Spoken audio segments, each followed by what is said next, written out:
Would I do things differently if I were starting watercolor today? Absolutely, yes, I would.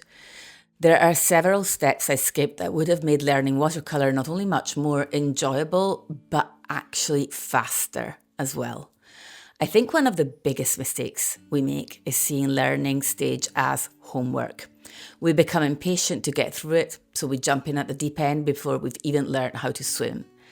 I'm not saying we shouldn't try portraits, landscapes, or other ambitious subjects right from the start, if that's what excites you especially. In fact, I think it's important to follow what sparks your curiosity. But I'd encourage you to walk a parallel path, one where you're naturally building the skills that will make those paintings so much easier. Let's start with really getting to know watercolor.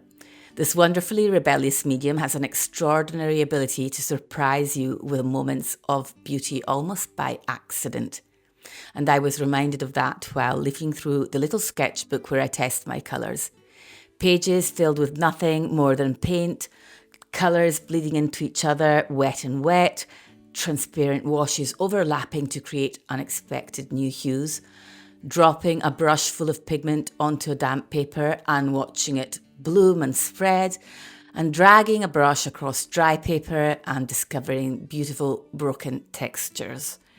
If I were starting watercolour today, I wouldn't begin with a landscape, a portrait, or even something as simple as a basic flower. I would spend my first week making pages like the ones in my test watercolour sketchbook. So don't look at swatches or colour wheels as something boring or repetitive. It's actually through repetition that learning becomes deeply ingrained. And the more we repeat something, the less frustrated we become because our expectations really do change. Instead of constantly trying to force watercolour to obey us, we begin to understand how it behaves, and that's much better, believe me. And that understanding is what allows us to paint more confidently later on. Too often we ask watercolour to create elaborate paintings before we've really taken the time to get to know the medium itself. Swatching colours, making puddles and watching paint flow across the paper is not a beginner's game. It's one of the things that will make you a better artist later on. Now, this next one might be a little controversial, and believe me, I understand. Like many of you, I absolutely love buying a new set of watercolours, or let's be honest, almost any new art supply, and I'm certainly not telling you not to do that. But I would encourage you to keep a separate sketchbook or even just a stack of loose sheets where you deliberately limit your palette. Start with just one colour, see how dark you can make it, how thick it can go, see how pale and transparent, almost invisible it can become.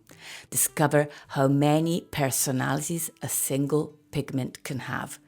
Then add a second colour and spend time exploring every mixture you can create. Change the ratios, push them towards one colour or the other, and notice how completely different they become. Only then introduce a third. Of course, one of the richest learning experiences is to work with nothing more than a primary triad, one red, one yellow, and one blue. Boring as it may sound, and I used to think exactly the same. But in fact, I think skipping that step was one of the really silliest mistakes I made. It was probably more than a year after I started painting before I finally sat down and painted a proper colour wheel using only the primary colours. Actually, probably it was more like 2 years, let's be completely honest. It was a very humbling experience. It made me realise just how little I actually understood about colour. But at the same time, it completely changed the way I looked at the limited palette. Suddenly I could see an almost endless range of colours hiding inside just 3 tubes of paint. Every page you spend exploring paint is a page you won't have to spend fighting it later on. Look at it this way.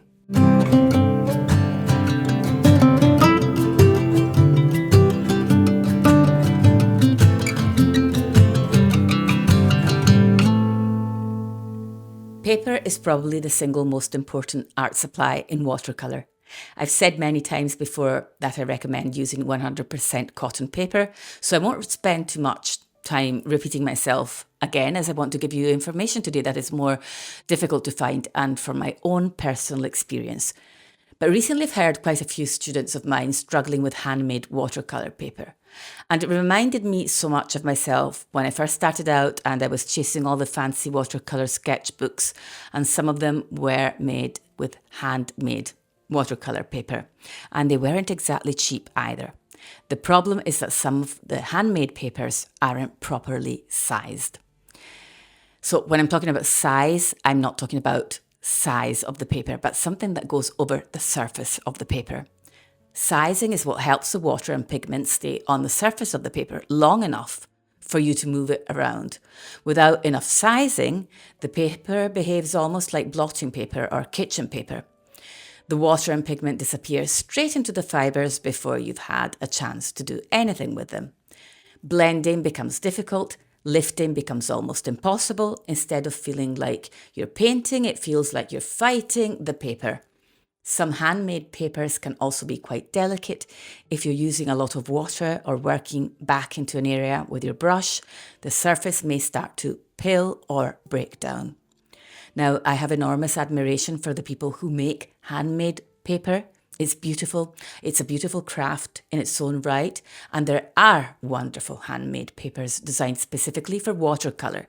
So I'm certainly not saying avoid handmade paper. What I'm saying is before you spend your money, make sure it's actually intended for watercolour and that it's properly sized. Otherwise, you might end up blaming yourself for problems that are really caused by the paper and not by yourself. Avoid the floppy brush if you can. We've all come across one. It's a kind of brush whose bristles never quite spring back into shape once you've wet them. Instead, they just flop over to one side and stay there. The surprising thing is that these brushes can even come from reputable brands. So don't assume that an expensive brush equals a good brush, an excellent brush. Personally, I find them some of the hardest brushes to paint with. Remember, this whole video is about removing unnecessary obstacles, and a floppy brush is exactly that. It might look beautiful, but it's difficult to control, frustrating to maneuver, and almost impossible to guide accurately into small details. And ideally, you want a brush that holds a good point. Even if it's a size 8 or 10, so not exactly small, you should be able to use the side of the brush for broader washes and then rely on the fine tip to paint surprisingly fine details. A good brush gives you versatility. One brush should be able to do far more than people often think. So find that brush and stick to it. Mostly, of course, you can test a few more, but a reliable brush is gold when it comes to watercolour. That's all from me for today. Remember that if you'd like to paint alongside me or co-sketch, I have an online community over on Patreon and we'd like to welcome you. You can come and leave as you wish. My new Skillshare class is also now live on Skillshare, of course. So if you'd like to check it out, you'll find the link to all the information down below in the description box. Bye for now, and I'll catch you all next week.